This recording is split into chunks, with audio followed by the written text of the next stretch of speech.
A very funny lady. Please give it up for Miss Lisa Metzger.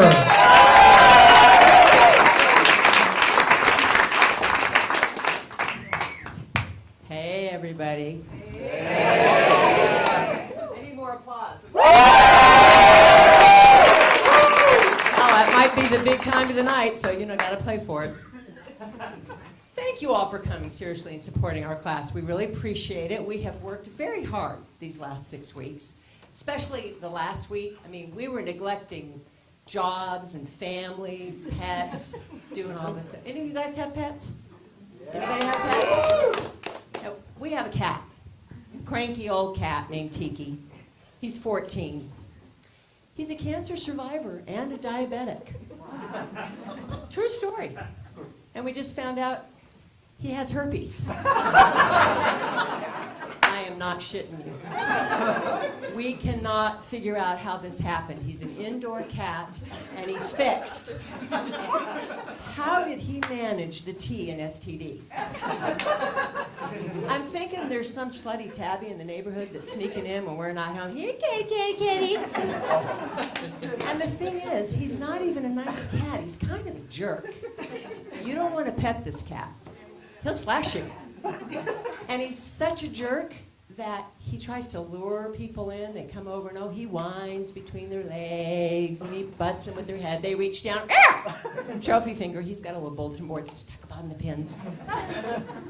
Cannot figure out why people still attempt to pet him. But he's my cat, so I do most of the work. I take care of him. I mean, I feed him, I comb him, I buy his meds, I take him to the vet, all of that stuff. So he tolerates me.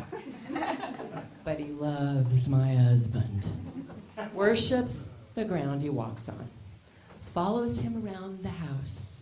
Sleeps in a tiny little sliver of our bed between Jeff and the edge, as far away from me as possible. In the morning, he will wait until Jeff goes in the bathroom to get in his own litter box and do his business while staring intently at my husband. Some weird feline bonding ritual. It's just so bizarre. And when Jeff comes home from work, this hideous cat suddenly channels Lassie. He runs to the door, meowing his head off, so happy that his hero's home. Yeah, he did that for me once.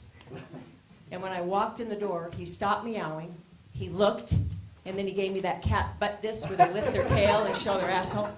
I was driving Jeff's car. Such an asshole. He brought me a dead mouse once. Jeff tried to tell me that it meant sign of love. I said, yeah, it was just the severed head with guts and blood hanging out, and he left it in my shoe. I think this cat's plotting to kill me in my sleep, which actually wouldn't be that tough because I do love to sleep. Anybody here love to sleep? Yeah, lazy asses.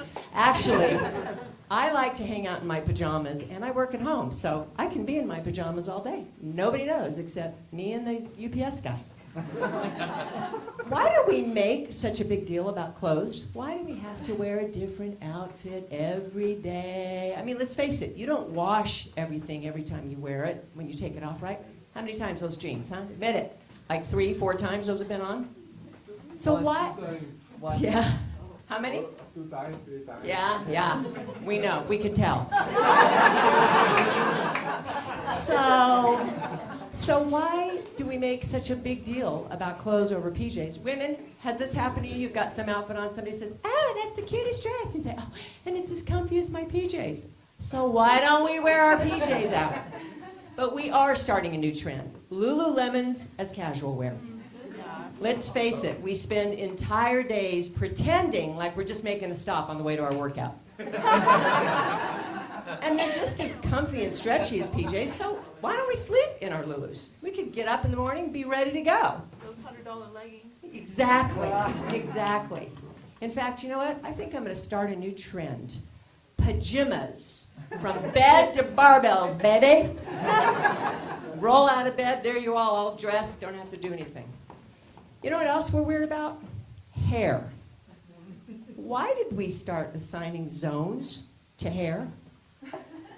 I mean, I get why men shave their faces because they just get tired of wearing half their lunch on their chins, but There is no reason on earth for mutton chops or a soul patch. And the trend now is to strip our bodies of all our hair. This is unacceptable on our bodies, but this is fabulous. Ladies, think about this. We go to a salon, we strip naked, we lie on the table, and we let a stranger strip the hair from our nether regions with what? Burning hot wax. And then we get up and we crawl into the next room and we pay another stranger to tie more hair on our heads. Does anybody else think this is odd? And men, don't laugh.